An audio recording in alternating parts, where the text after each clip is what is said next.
Sekolah Kebangsaan Tambun ialah salah sebuah sekolah kategori bandar yang terletak di Jalan Ampang, berhampiran Pekan Tanjung Rambutan, Perak. Sekolah ini ditubuhkan pada penghujung abad ke-19 yang pada mulanya terpaksa menumpang di bangunan SJKC Hinghua kerana kekurangan bilik darjah.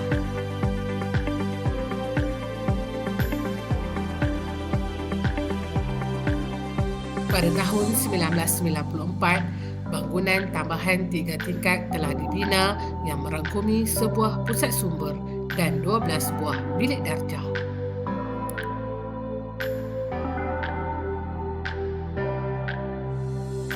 Sekolah Kebangsaan Tambun turut dilengkapi dengan 2 buah makmal komputer dan 1 dewan terbuka.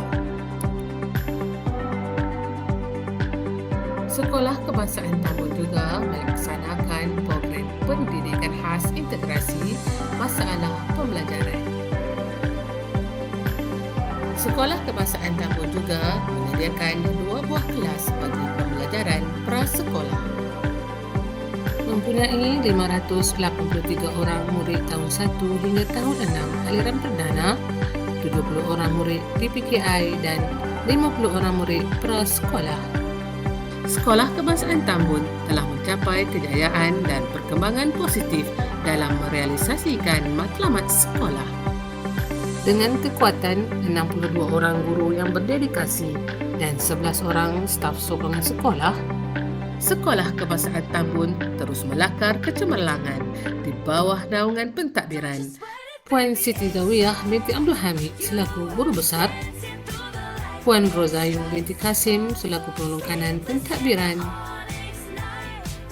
Puan Maizatul Safina binti Zainuddin selaku penolong kanan hal ehwal murid, Encik Ahmad Syamil bin Abdullah selaku penolong kanan ko-kurikulum, dan Puan Elwi Surya binti Haris selaku penolong kanan pendidikan khas. Dengan visi pendidikan berkualiti, insan terdidik negara sejahtera, Sekolah Kebangsaan Tambun melestarikan sistem pendidikan yang berkualiti untuk membangunkan potensi individu bagi memenuhi aspirasi negara.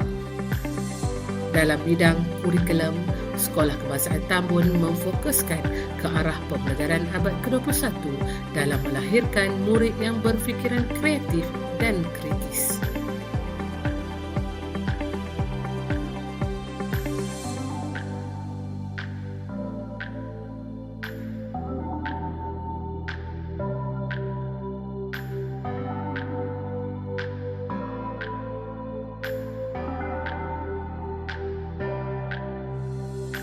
Di bidang hal ehwal murid, Sekolah Kebangsaan Tambun memfokuskan kemenyediaan murid yang tinggi dalam pembangunan sasiah murid.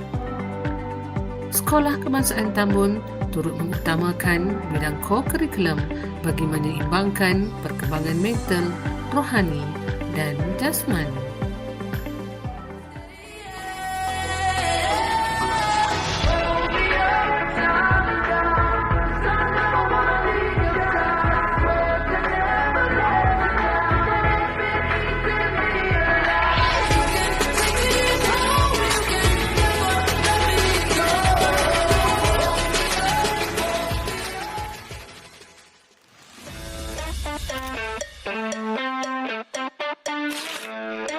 Dengan ini, Sekolah Kebangsaan Tambun mengalu-alukan kedatangan bakal murid tahun 1 bagi sesi 2026. Sekolah Kebangsaan Tambun mengharapkan ibu bapa meletakkan kepercayaan sepenuhnya bagi guru-guru mendidik dengan penuh wibawa.